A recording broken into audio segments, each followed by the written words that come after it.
Imagine you are Carl Du Plessis, a South African businessman who was flying on a private plane with 4 other passengers from Gaborone, Botswana, to Maun, a tourist town near the Okavango Delta. But instead of landing safely, you find yourself in a nightmare when the plane's engine fails and the pilot has to make an emergency landing in the Kalahari Desert.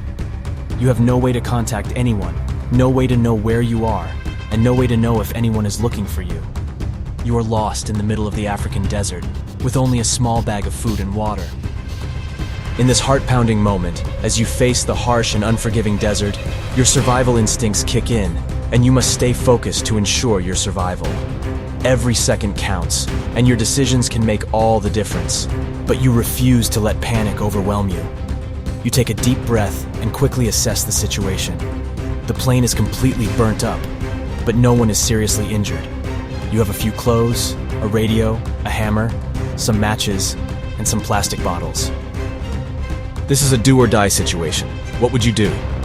Welcome to Do or Die Decide. In today's thrilling episode, we'll explore a real-life lost in the desert scenario and provide you with essential strategies to survive this gruesome ordeal.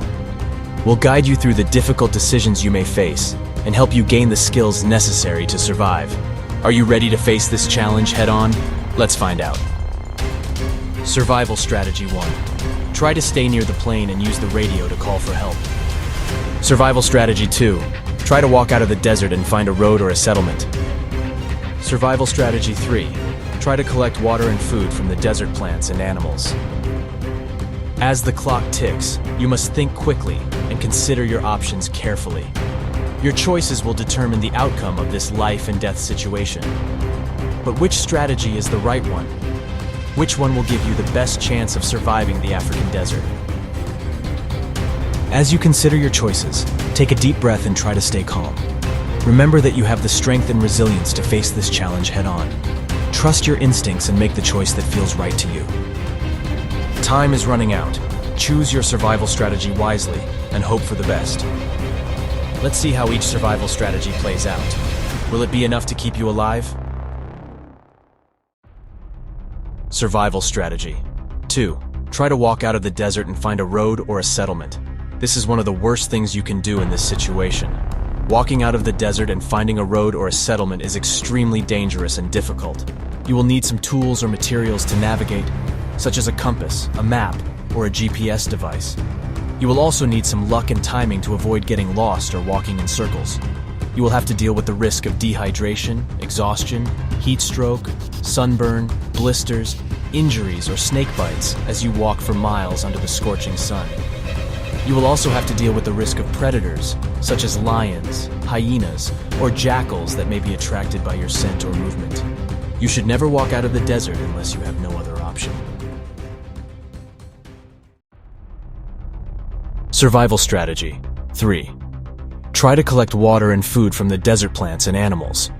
While trying to collect water and food from the desert plants and animals may seem like a smart move, it is also very challenging and risky. You will need some tools or materials to collect water and food, such as a knife, a container, a net, or a trap. You will also need some luck and timing to find water sources or edible plants or animals that are not poisonous or dangerous. You will have to deal with the possibility of dehydration, starvation, infection, or poisoning that can result from drinking contaminated water or eating spoiled food. You will also have to be careful not to disturb or harm the desert ecosystem or wildlife. You should only collect water and food from the desert plants and animals when you are sure that they are safe and sustainable. Survival Strategy 1. Try to stay near the plane and use the radio to call for help. This is a good survival strategy in this scenario. Staying near the plane and using the radio can increase your chances of survival and rescue. By staying near the plane, you remain close to your only source of shelter, fire, and signal. The plane's metal body can reflect sunlight and heat, making it easier for rescuers to spot it from above. The plane's seats, cushions, blankets, and clothes can provide insulation and comfort. The plane's fuel tank can be used to start a fire that can keep you warm at night and serve as a rescue signal during the day. By using the radio, you can try to communicate with other planes or stations that may be within range. You just need to make sure that the radio is working properly and that you have enough batteries or power sources. You also need to know how to operate the radio and what frequencies to use. You should only use the radio when there is a high chance of reaching someone who can help you. So what did Carl Du Plessis do to survive? He used all three strategies at different times, but he relied mostly on strategy 1. He tried walking out of the desert at first, but gave up after realizing it was too dangerous. He tried collecting water and food from the desert plants and animals, but failed to find enough to sustain him. He stayed near the plane and used the radio most of the time. He made himself visible and audible by using bright clothes, a hammer, and a fire. He maintained his physical and mental health by drinking water, eating snacks, creating shade, and staying positive. He had faith in himself and in others that help would come.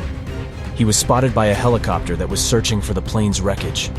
He had been lost in the desert for 48 hours at a temperature of 40 degrees Celsius. He is one of the few survivors of a plane crash in the Kalahari Desert. His story is amazing, inspiring, and unbelievable. But it is also a reminder of the dangers of the desert and the importance of being prepared for any situation. You never know when you might find yourself in a do or die situation. What would you do? How would you survive? Think about it. And with that, we come to the end of this survival video. We hope you found these survival strategies helpful and that you now feel better equipped to face any emergency situation. Thank you for watching, and we'll see you in the next video. Stay prepared, stay alive. Welcome to the world of survival.